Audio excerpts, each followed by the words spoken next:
الكريمة نقطة مركزية ومبدأ باللغة العربية، وجعل منبعها ومصدرها المدارس الإسلامية. وألف تحية على سيدنا وحبيبنا صاحب الفصاحة والبلاغة وعلى آله وصحبه المطهرة، وبعد، فأعوذ بالله من الشيطان الرجيم. إنا أنزلناه قرآنا عربيا لعلكم تعقلون. أيها السامعون المحترمون، أولا إني أحييكم بتحية الإسلام الخالدة. السلام عليكم ورحمة الله وبركاته. فعاكف بالشكر الجزيل على المسؤولين بهذه الحفلة الافتتاحية للدورة الرابعة التابعة للمعهد الإسلامي العربي. أخص بالذكر فضيلة الشيخ شفيع عالم الكريم القاسمي المؤسس للمعهد الإسلامي العربي، وفضيلة الشيخ حماد الكريم الندوي الأمين العام للمعهد، وفضيلة الشيخ عزيز الرحمن الإشاعتي مدير المعهد الإسلامي العربي نيبال، والأعضاء والمحركين الآخرين للمعهد الإسلامي العربي حفظهم الله ورعاهم. الحمد لله. المقدم لهذه المقالة مدعو كل مرة كلما عقدت الحفلة الافتتاحية المباركة للدورة من قبل هؤلاء المسؤولين للمعهد الإسلامي العربي، مرتين في رحاب دار العلوم رائما كاتماندو، ومرة في مدرسة الأبرار شكنا شمنفور. هذه سعادة عظيمة لا أصفها باللسان ولا بالقلم. أيها السادة الأفاضل، أريد أن ألقي أمامكم الغاية المنشودة. كما أنتم على علم جيد أن المناهج الدراسية للصفوف الابتدائية باعتبار طباع المعلمين، لكن يغلب على ظن المعلمين البارعين من العلماء الربانيين أن طلاب الصفوف الابتدائية لهم عدة من الأمور للمناهج الدراسية النافعة. هي أن المعلم يكشف أن طلاب السنة الأولى من التعليم يحفظون جيدا فهما جميع اصطلاحات الفنون المختلفة من النحو والصرف والمنطق وغيرها، وهكذا الصرف الصغير والصرف الكبير والقواعد الابتدائية من النحو والصرف بقدر الاستطاعة. فمسؤولية المعلم أن يواظب على الدرس ويسمعه كل يوم بدون الغيابة محكما قويا، ويفهمه كل الفهم حتى يتيقن أن الطلاب قد فهموا وحفظوا كاملا.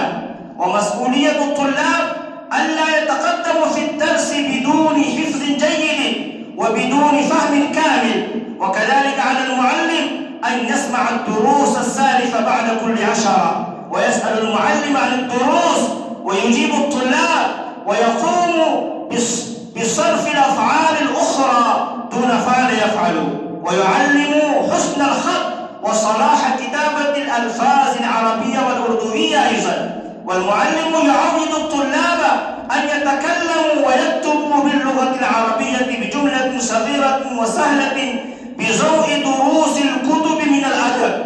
وعليه أن يحرص الطلاب لهذه المرحلة، يعني في السنة الأولى من التعليم، على أن يقوموا بهذه الأمور التعليمية طول السنة بالاستمرار، ويعهدهم ألا يغفلوا قيد أمنة من أداء مهماتهم. أما الثانية والثالثة من التعليم، فعلى المعلم أن يرغب الطلاب لهذه المرحلة الثانية إلى أن يجتهدوا كل الاجتهاد في جميع القواعد النحوية والصرفية والتركيبات والتعليلات الصغيرة والكبيرة، مع الأمثلة العديدة من القرآن الكريم والأحاديث الشريفة والأمثال والأشعار العربية المتعددة، الذي أن يرسخوا الجميع في أذهانهم ويفهمه كل الفهم من البداية إلى النهاية. وكذلك على المعلم أن يكلف الطلاب لهذه المرحلة الثالثة أن ينشئوا الجمل العربية من الأردوية ومن الأردوية إلى العربية تكلما وكتابة، وأن يتكلموا بينهم، والمعلم أيضا يتكلم معهم بهذه اللغة على الأكثر. وكذلك تنعقد الحفلة العربية والأردوية الأسبوعية في رعاية المعلم، والطلاب ليخطبن فيها بهاتين اللغتين أمام الزملاء والأصدقاء، والأساتذة حاضرون فيها أيضا كي ينبهوهم على خطيئاتهم وتزداد همة الطلاب وجرأتهم. وأما السنة الأخيرة للصفوف الابتدائية ففيها على المعلم أن يبذل ما في وسعه من جهود جبارة، أن ينشئ في الطلاب لهذه المرحلة الأخيرة من الصفوف الابتدائية فهم العبارة والترجمة طبقا للعبارة والوضاحة بقدر الاستطاعة. ألا هذا هو الفوز المبين لكل أحد من الطلاب المجتهدين، فعليهم ألا يتلقوا الدرس بدون المطالعة مع حل العبارة، وألا يتقدموا في الدرس بدون فهم الوضاحة، وألا يأوي إلى الفراش بدون المراجعة.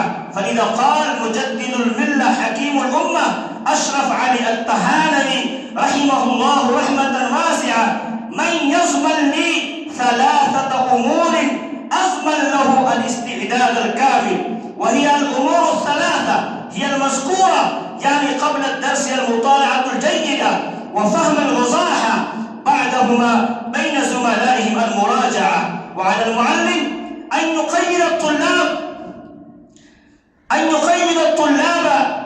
بأن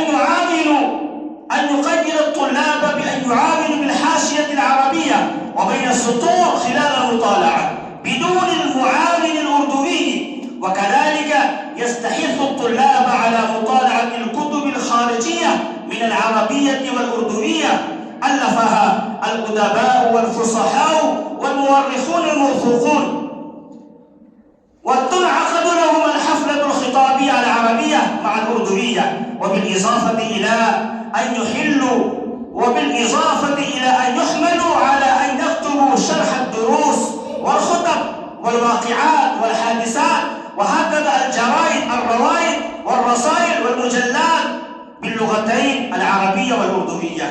أيها المعلمون والمتعلمون، لا نرافي أن لهذه الأمور لا بد من جهد متواصل مع جهود جبارة، ولا يمكن الحصول على جميعهما بدون تعب ومشقة من قبل الأساتذة والطلاب جميعا. فلا نضيع وقتا من أوقاتنا الذهبية ولا نلعب بحياتنا الثمينة، واعلموا أن مسؤولية نحن الأساتذة بصفة المعلمين على الحد الأقصى، فعلى نحن الأساتذة أن نشعر بمسؤولياتنا الشاقة تجاه تعليم طلابنا الراغبين إلى التعليم والتربية، خصوصا لطلاب الصفوف الابتدائية بالمناهج الدراسية البديعة المنفردة. أكتفي بهذه الكلمات الوجيزة مع الشكر الجزيل مرة ثانية لجميع المسؤولين والأعضاء لهذا المعهد الإسلامي العربي والمتولين بهذه الحفلة الميمونة. والآن أترخص مع هذا الدعاء أن يزيد المعهد تقدما وأن ينتشر في بقعة من بقاع العالم. والسلام عليكم ورحمة الله وبركاته.